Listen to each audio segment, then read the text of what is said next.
central Mississippi, Lamar County in southeastern Mississippi, southern Jefferson Davis County in south central Mississippi, until 1 p.m. Central Daylight Time. Finally, you At went off. 10 p.m. Central Daylight Time, a severe thunderstorm was located over Kokomo, moving east at 65 miles per hour.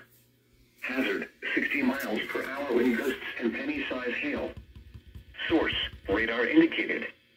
Impact, expects damage to roofs, siding, and trees. This severe thunderstorm will be near Columbia, Morgantown, and Goss around 12:20 p.m. Central Daylight Time. Bunker Hill around 12:25 p.m. Central Daylight Time. Improve around 12:30 p.m. Central Daylight Time. Hattiesburg and Summerall around 12:40 p.m. Central Daylight Time. Oak Grove around 12:45 p.m. Central Daylight Time. West Hattiesburg around 12:50 p.m. Central Daylight Time. Other locations impacted by the severe thunderstorm include Bassfield.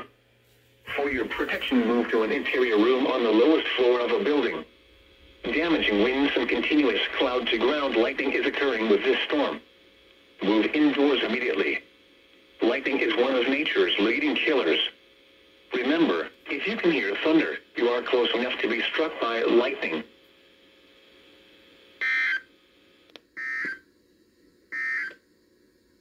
This is NOAA Weather Radio.